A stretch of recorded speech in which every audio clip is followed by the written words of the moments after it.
Alors, est-ce qu'il faut annoncer l'évangile aux musulmans? La question semble aller de soi, surtout pour un chrétien qui veut suivre le mandat explicite que le Christ a donné à ses disciples après sa résurrection. Je cite donc Saint Matthieu, « Allez donc, et de toutes les nations, faites des disciples, baptisez-les au nom du Père et du Fils et du Saint-Esprit. » Jésus n'a certainement pas exclu les musulmans de cette annonce. Il est vrai qu'au temps où il vivait sur terre, l'islam n'existait pas. Mais en tant que Fils de Dieu, Jésus savait parfaitement qu'il y aurait un jour des musulmans et que comme tous les autres hommes, ils auraient le droit de connaître le Dieu véritable. C'est un droit pour les musulmans et c'est un devoir pour les chrétiens. Et pourtant, en préparant ce petit papier, il m'est revenu un souvenir incroyable. Un évêque du Maghreb, je préfère ne pas citer son nom, interrogé sur la question pourquoi l'Église dans ce pays n'évangélise pas. La personne qui l'interrogeait lui a rappelé le mandat donné par le Christ. L'évêque en question a dit « Oui, mais il n'a pas dit quand. » Il n'a pas dit quand. Alors, depuis que l'islam existe, l'Église a toujours eu le souci d'amener les musulmans à reconnaître la divinité de Jésus et à demander le baptême.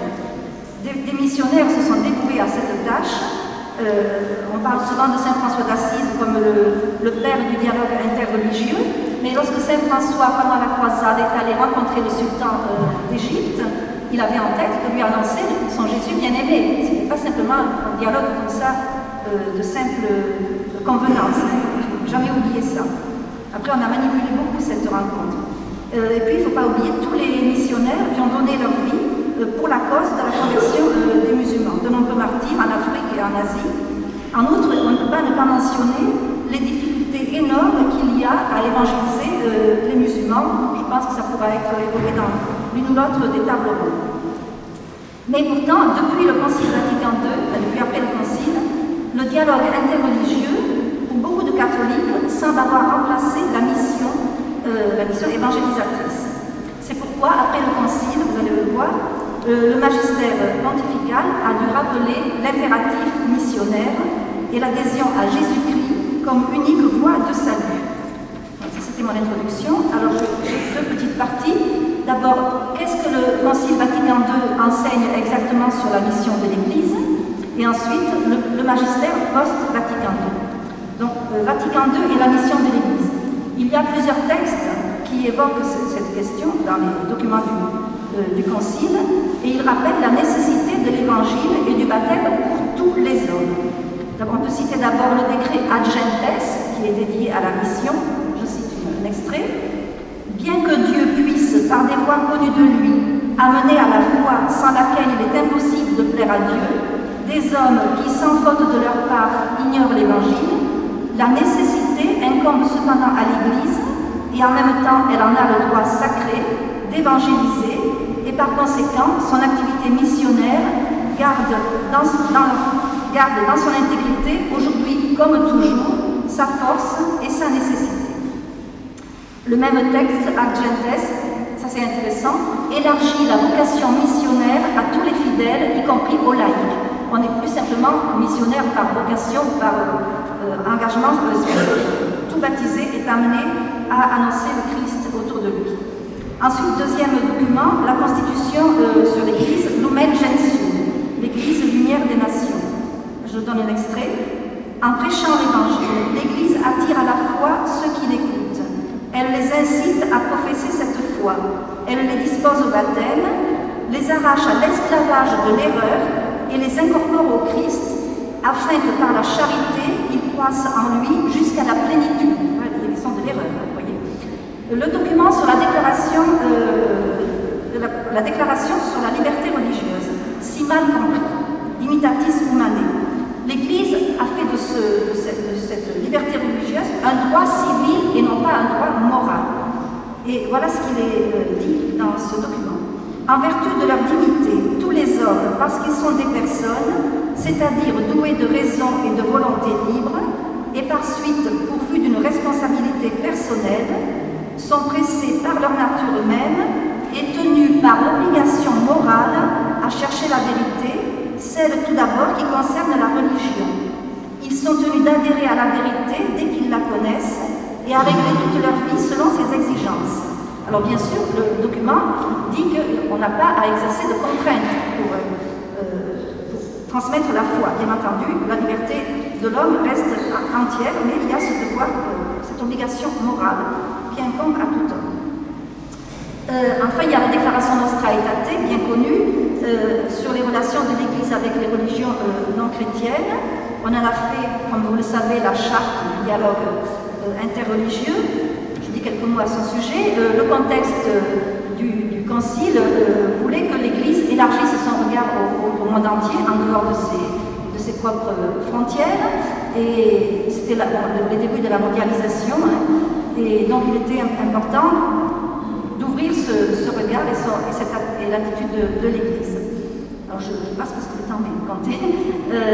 Voilà, ce que je retiendrai maintenant, c'est que tout en précisant que les doctrines et les règles professées et suivies en dehors du christianisme diffèrent en beaucoup de points de ce qu'elle-même tient et propose, l'Église catholique s'autorise à considérer avec un respect sincère ce qui, dans ses religions ou sagesse philosophico-spirituelle, est vrai et saint et apporte un rayon de la vérité qui illumine tous les hommes. Ça, c'est la position de principe. En fait, Nostra Aetate se réfère à l'enseignement de certains pères de l'Église, notamment Saint Justin, qui parlait des semina verbi dans les autres traditions religieuses ou philosophiques.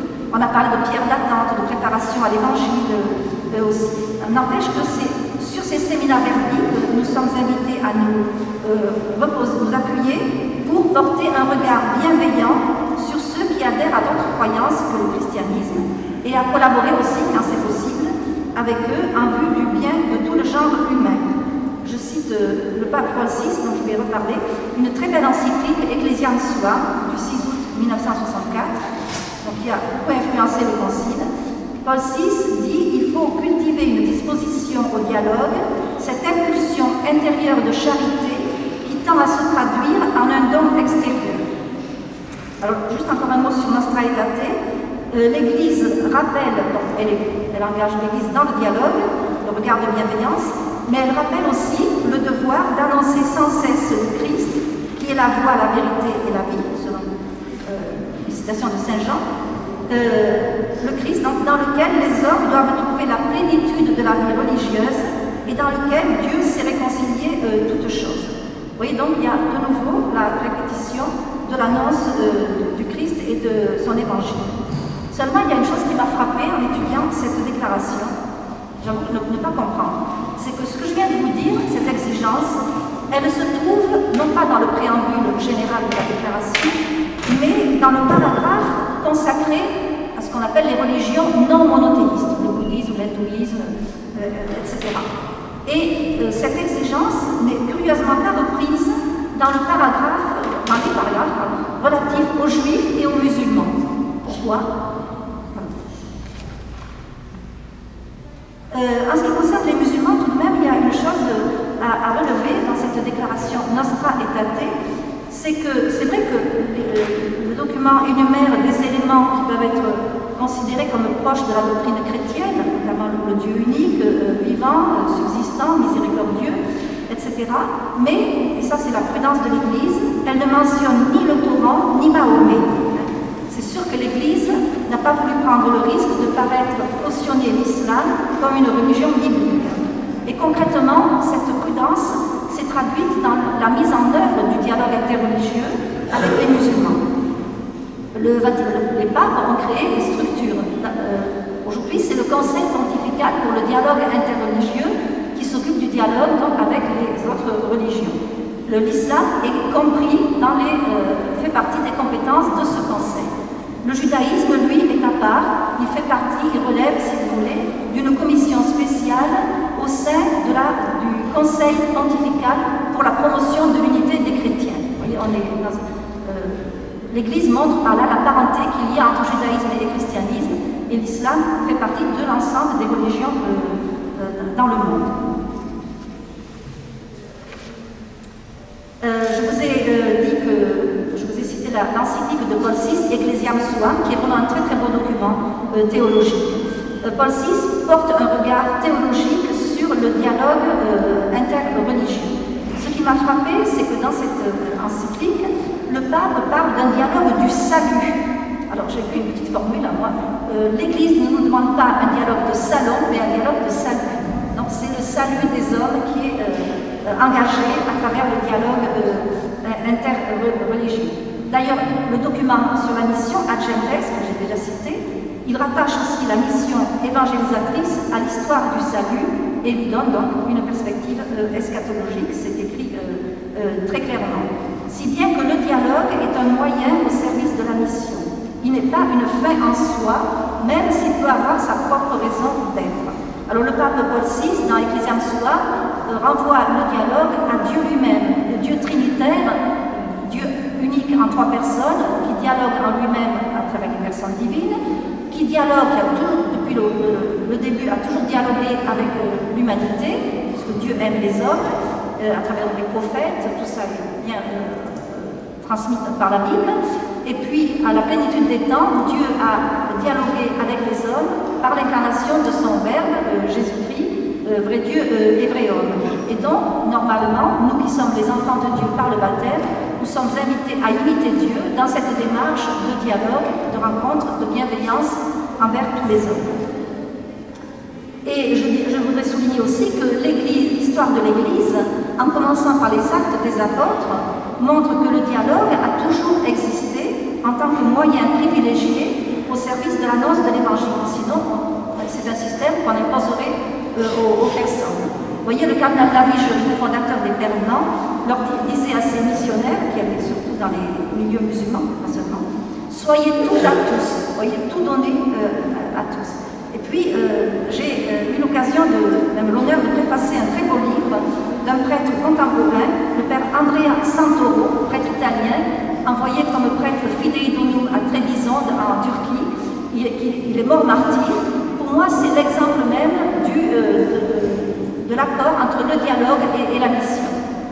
Je vous recommande beaucoup ce livre qui s'appelle Lettres de Turquie. Donc, il écrivait à ses proches et un éditeur les a rassemblés. Alors, avec Vatican II, la nouveauté, que c'est l'ouverture aux non-chrétiens a été conceptualisée et institutionnalisée de façon à lui donner des bases doctrinales et pastorales pour en élargir l'aptitude et la pratique à l'ensemble des catholiques. Maintenant, j'en viens à la deuxième partie, le magistère post-Vatican II. Il est vrai, tout le monde le sait, que les documents du Concile Vatican II ont fait l'objet de multiples interprétations et pas toujours conformes aux volontés des pères du Concile, et il y a eu des difficultés, il y en a toujours d'ailleurs, dans l'application des principes émis par le Concile, et notamment en matière de mission. Par exemple, la recherche de convergence comme base pour le dialogue interreligieux avec les musulmans a pu faire croire à certains catholiques que l'islam était plus ou moins apparenté à la révélation biblique et pouvait donc se suffire à lui-même comme voie de salut.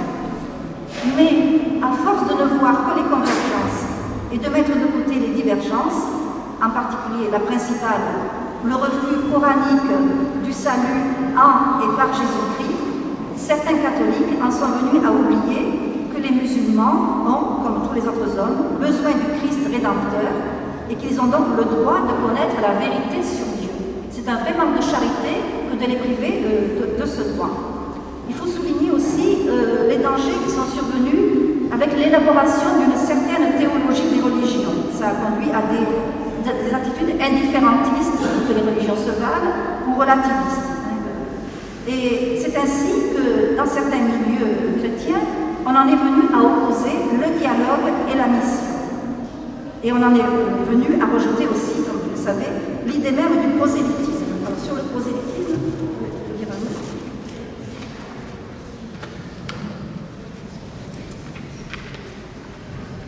C'est un mot qui a très mauvaise presse aujourd'hui, et pourtant.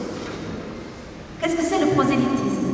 Au sens religieux, le Nouveau Testament, selon le Nouveau Testament, un prosélyte est un païen converti au judaïsme et circoncis.